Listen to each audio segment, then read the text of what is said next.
No momento em que estou a gravar este vídeo, passa-se um dia desde aquele em que eu estive em casa, da Anabela Carvalho, a ver o filme da Netflix sobre a rainha Gingambandi. Como aqueles que me seguem no Facebook sabem que eu estive atentamente a anotar, meticulosamente a anotar todos os pormenores daquele filme, que é dividido em 4 partes. Sim, são 4 episódios, que é uma série da Netflix, é verdade. E esses 4 episódios, só cada um deles dá para um episódio aqui do Lembra-te Angola, que eu penso que vou fazer. Agora, hesitei se faria já hoje o primeiro, mas eu ainda não o vou fazer, porque já tinha aqui preparado o que vou dizer hoje, desde há algum tempo, em certa medida. Ele relaciona-se, o que vou hoje dizer aqui, até se relaciona com esta série ou com a temática da Rainha Gingambandi, em grande medida. Mas, porventura, quem sabe para a semana já farei um outro episódio especificamente sobre aquele filme. O episódio de hoje, que se chama Estados em Bangala, vem de questões que me têm sido muito colocadas no curso livre História de Angola da UCLA. Também nele, a Anabela Carvalho tem um papel importante a desempenhar como assessora de imprensa, e também no curso, e relacionado com o curso livre História de Angola da UCLA, e em colaboração com a Anabela, eu tenho aqui, como sabem, uma outra série de YouTube, que são os fragmentos da História de Angola. E nos fragmentos da História de Angola, num dos episódios que eu e a Anabela gravámos há algum tempo, aliás, na casa do meu primo Rui Nogueira de Castro, que eu daqui saúdo, e que tem uma coleção notável de arte africana, nomeadamente a arte de Chokwe, nomeadamente a arte de Lunda. Nós fizemos, eu e a Anabela, há uns tempos, um episódio sobre os mitos de fundação da Lunda, ou do chamado, daquilo que Henrique Carvalho chamou o Império Lunda. A questão que me tem sido muito colocada no curso de História de Angola, mas também em alguns casos aqui no YouTube, e também a propósito da minha História de Angola, tem sido quem eram os Jagas, aqueles a que os portugueses chamavam Jagas, que eu já disse a alguns que são os Imbangalas. Jagas deriva de Yaka. Mas hoje vamos começar mostrando um certo desse filmezinho que fizemos na casa do Rui Nogueira Castro. Vamos ver. Colégio com o Tchibinda Ilunga, que vai dar lugar àquilo a que Henrique Carvalho chamou o Império Lunda. Evidentemente também é sabido, segundo a tradição oral recolhida por Henrique Carvalho e muito mais tarde ficcionada por Pepe Tela, é sabido que a Luege herda o Lucano da Lunda. O Lucano não se tratava de um bastão, tratava-se de um bracelete, não é este que eu trago aqui comigo, mas era mais ou menos um bracelete, uma matéria muito mais consistente que o meu. Herda o Lucano porque os seus irmãos, o Chinguri e o Chinyama, matam o pai, praticam o parricídio. E, imediatamente após esse parricídio, segundo a narrativa oral, eles têm que ser da Lunda. Chinyama, imigrando para sul e dando origem aos Chokwe, aos Piocos, de onde existem aqui algumas obras de arte. Chinguri, ou Kinguri, se pronuncia-se de ambas as formas, migrando para oeste e dando origem aos Imbangala. Pois é, a questão é saber para onde foi o Kinguri e para onde foi o Kinyama. Eu disse que a Luege, evidentemente, ela casa com o Tchibinda Ilunga. E então aí funda-se o Império Lunda, ou o Império do Moatianva, porque o filho deles é o Moatianva. O Kinguri segue para oeste, atravessa o rio Kassai e vai para oeste. Depois vai atravessar também o Kwango, ao longo das margens do Kwanza, norte e sul, quase chega ao Atlântico. Vamos ver. O Chinyama vem para baixo e vai fundar os Chokwas. É evidente que quer a Luege, quer o Chinyama, quer o Kinguri, ou Kinguri, enfim, eu digo indiferentemente. A pronúncia depende das variantes dialectais, das pronúncias locais. Não me levem a mal se uns momentos eu disser Kinguri, outras vezes é Kinguri.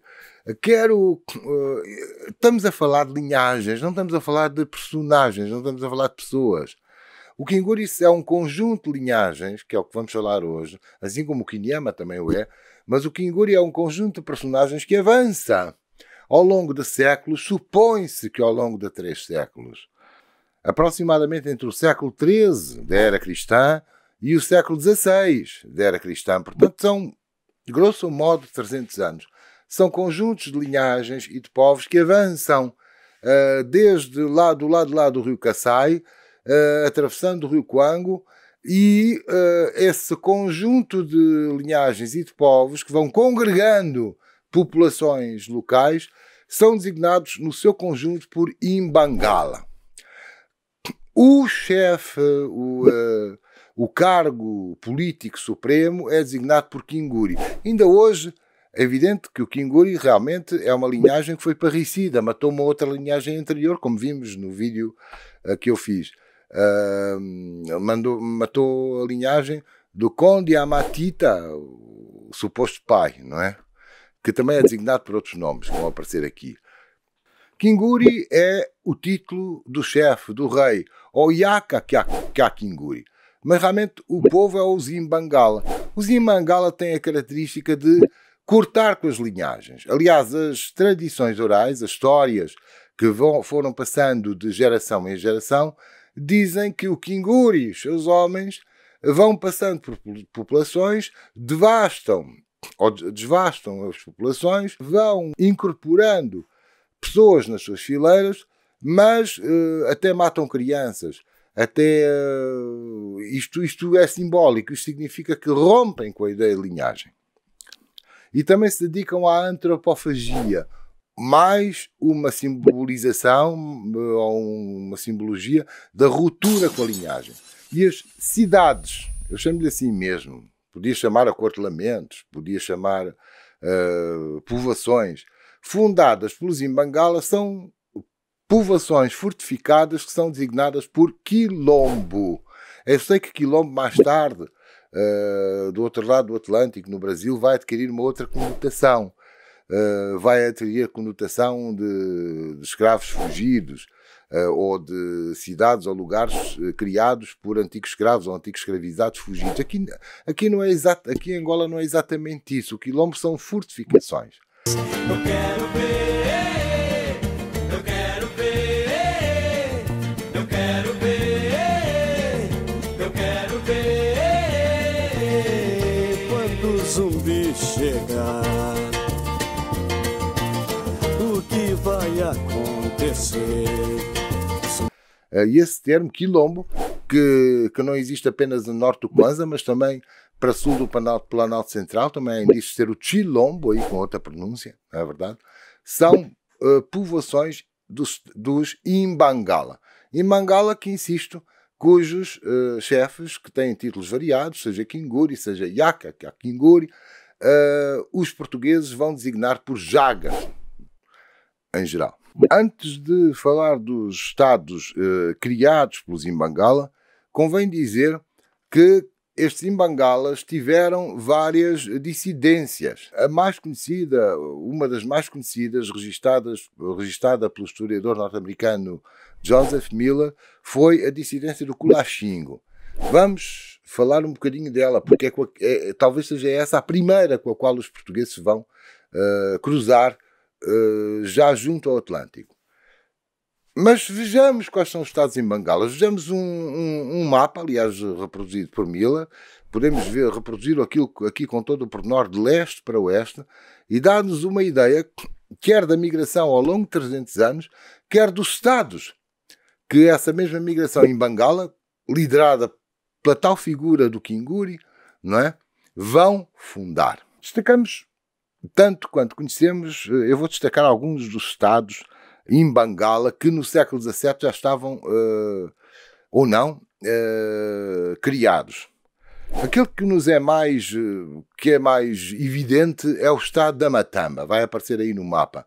A Rainha Gingamani vai ter contacto com o estado da Matamba, inclusive até vai fazer uma aliança com o Yaka, ou com o Jaga, como dizem os portugueses, da Matamba. Deixemos isso para outra ocasião. Temos o território da Kisama, a sul do Kwanza e perto do litoral. Possivelmente foi um estado em Bengala. Tudo indica que sim, estado ou até vários estados. Há ainda a possibilidade, e voltemos ao mapa, Miller indica uma seta que vai para sul, pelo Planalto Central. Há ainda a possibilidade, e sobre isso eu sei muito pouco, é possível que haja historiadores que saibam mais do que eu, dos reinos Ovimbundo, do Planalto Central da atual Angola, serem também de origem em Bengala. Há essa possibilidade. Eu não sei até que ponto, mas realmente o mapa de Miller indica para isso. Finalmente temos um quarto estado em Bengala, que me parece daqueles que conheço, que é o Cassange, exatamente naquela que virá a ser a área da Baixa do Cassange no século XX, a área da cultura do algodão obrigatório. Bem antes disso é o estado do Cassange. Aliás, no século XVIII vai haver vários portugueses vão tentar passar do Cassange para negociarem escravos com os lundas, e o estado do Cassange barra sempre, é um tampão relativamente à passagem dos portugueses para leste. Eu penso que o estado do Cassange talvez seja o mais recente deles todos. A tradição oral diz que o Cassange é fundado no século XVII e, de facto, tudo indica que ele terá sido fundado por volta do ano 1620, e aí muito associado a um governador português do qual tem sido falado pouco. Aliás, o filme da Ginga devia falar mais dele e não fala, que é Luís Mendes de Vasconcelos e os seus dois filhos. Há um dos filhos dele que vai combater ao lado dos mercenários em Bengala, cá está, chamados Jagas pelos portugueses, e essa presença portuguesa, digamos assim, já contribui para a fundação desse Estado que vem a ser o Cassange. Agora, como é que os Imbangala se encontram com os portugueses e de onde é que vem esse termo Jaga, que aparece nos documentos portugueses, inclusive na historiografia, não apenas portuguesa, também até na própria historiografia angolana, Jaga, que é a deturpação de Yaka. Bem, eu já disse aqui, eu já falei aqui num episódio que ainda é relativamente recente, que a primeira vez que a palavra Jaga aparece num texto escrito é no relatório de Domingos de Abreu e Brito. Domingos de Abreu e Brito, pode ver o episódio. Domingos de Abreu e Brito é o primeiro a escrever que os Jagas se associam aos Bakongo e também ao próprio Ndongo na Batalha de Angolema-Quitambo. Na verdade, a Batalha de Angolema-Quitambo terá sido no ano 1591 e o relatório de Domingos de Abreu e Brito é no ano seguinte, 1592. No entanto, 1592 é o ano também de um outro texto, das relações do Reino do Congo e das terras circunvizinhas. Vai aqui aparecer o livro desse livro, de Duarte Lopes. Duarte Lopes foi um português que foi comerciante e também embaixador de Portugal no Reino do Congo, e depois é enviado como embaixador do Reino do Congo a Roma. Tem um périplo bastante acidentado. Um dia faremos um episódio só sobre Duarte Lopes. Mas Duarte Lopes vai ditar a um eclesiástico italiano, Filippo Pigafetta, as suas impressões nesse livro, não é? E ele aí refere-se a uma invasão, a uma coisa que ele diz que é a invasão dos Jagas ao Reino do Congo, uns anos antes. Vai aparecer aqui a data. Tens duvidado se esses Jagas são já os Imbangala? Ou se não serão os Nteke e os Nzicos, não é? das margens do Congo, Zaire, revoltados contra o Ntótila. Também são reprimidos pelos portugueses. É possível que não sejam os Imbangala. É possível, porque até o próprio Duarte Lopes, ou Pigafetta, se quisermos, fala dos Jagas da Anzicana. Ora, a Anzicana é justamente isso, as margens do Congo, Zaire.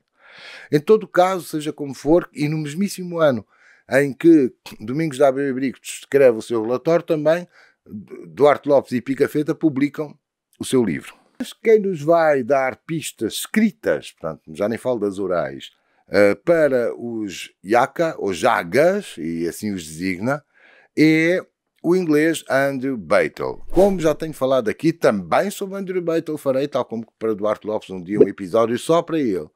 Mais uma vez falamos dele aqui de passagem. Andrew Battle publica, aliás não é ele, é o Sr. Purchas a quem ele conta as suas histórias, publica o livro em 1625. Mas Battle diz que em 1601 os portugueses, um navio português do qual ele, marinheiro inglês, fazia parte da tripulação, em 1601, na foz do rio Queve, ou Cuvo, na verdade, Queve, como sabemos, é um rio que na foz se chama Queve, para o interior chama-se Cuvo, diz que esses portugueses, de cuja tripulação ele faz parte, se cruzam com um Jagas, cujo chefe se chama Kalunda Kahimbe, ou Imba e a Calandula. Este nome Calandula soa às quedas de Calandula, que já são no estado da Matamba, portanto isto soa a parentesco. E depois o Battle até vai ficar prisioneiro deles e vai descrever os costumes deles. Temos estes textos que são básicos, são fundamentais, e com isto eu penso que vamos ficar por aqui. Ainda não é hoje que desenvolvemos devidamente o Battle, mas vamos ver nos próximos episódios como daqui para a frente estes imbangalas se vão relacionar quer com os portugueses, porque vão incorporar os seus exércitos como mercenários, quer também com os estadistas africanos, com destaque para Gingambandi. Estamos juntos, até à próxima.